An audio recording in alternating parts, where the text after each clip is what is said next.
Assalamualaikum, hello friends, welcome to channel Study Online. Kali ini kita akan membahas tentang bagian-bagian darah manusia. A. Bagian-bagian darah manusia. Kamu semua pasti telah mengetahui bahwa darah merupakan cairan berwarna merah yang terdapat dalam tubuh kita. Fungsi utama darah adalah mengangkut oksigen ke seluruh bagian tubuh. Darah juga mengangkut nutrisi atau sari-sari makanan, zat sisa, proses metabolisme dalam tubuh, dan mengandung bahan-bahan untuk menjaga tubuh dari serangan berbagai penyakit. Betapa pentingnya darah bagi tubuh kita sehingga darah dapat mencerminkan keadaan tubuh sehat atau sakit. Sebelum kamu mempelajari lebih lanjut tentang darah, cobalah kamu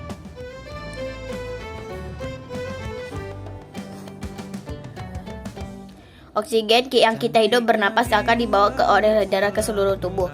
Bagian darah apa yang bertugas membawa oksigen? Di dalam tubuh kita, darah terdiri atas dua bagian besar, yaitu bagian yang cair dan bagian yang padat.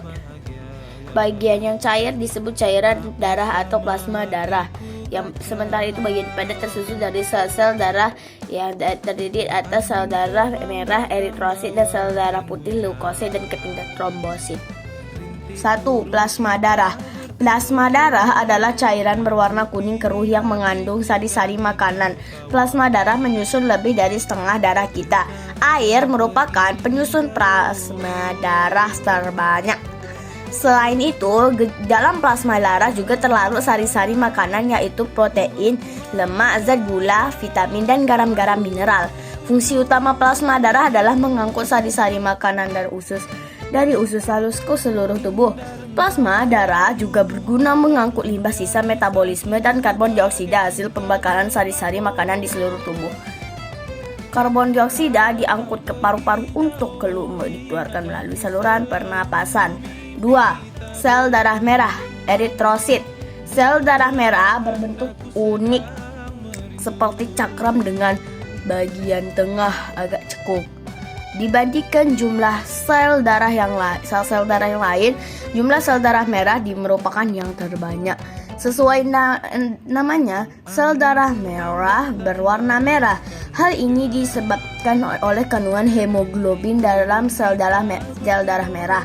Hemoglobin dalam sel darah merah berfungsi mengikat oksigen dari paru-paru. Oksigen dalam sel darah merah diangkut ke seluruh tubuh. Jumlah hemoglobin normal berkisar 12/15 gram per desiliter untuk wanita dan 14/18 per desiliter untuk pria dewasa. 1 desiliter sama dengan 1000 ml sama dengan 0,1 liter. Selain diangkut plasma darah, karbon dioksida hasil pembakaran sisa-sisa makanan juga diangkut oleh sel darah merah. Karbon dioksida diikat oleh hemoglobin diangkut ke paru-paru. Darah yang banyak mengandung oksigen berwarna merah muda, darah yang banyak mengandung karbon dioksida berwarna merah tua. Kini ku tahu, sel-sel darah merah dihasilkan oleh sumsum tulang. Sel darah merah memiliki masa aktif selama 120 hari. Sel-sel darah merah yang tidak aktif mati akan digantikan oleh sel-sel darah merah baru. Sumsum tulang menghasilkan 2 juta sel darah merah setiap detik. Jumlah sel darah merah normal dalam tubuh sekitar 5 juta per mikroliter darah. 1 mikroliter sama dengan 0,001 mililiter. 3. Sel darah putih leukosit.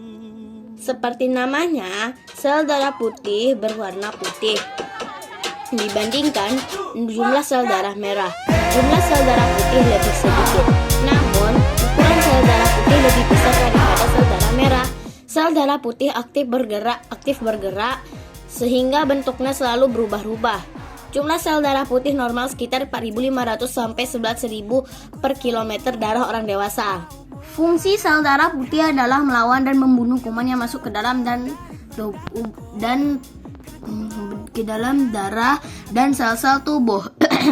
Kuman yang masuk ke dalam tubuh akan ditangkap kemudian dimakan oleh sel darah putih. 4. Keping darah trombosit. ukuran keping darah kira-kira 3/3 ukuran sel darah merah. Bentuknya tidak beraturan dan mudah pecah. Keping darah berperan dalam proses pembekuan darah. Jika kulitmu terluka, misalnya teriris pisau, maka keping darah akan membantu mempercepat pembekuan darah dan menghentikan pendarahan dengan mengeluarkan suatu zat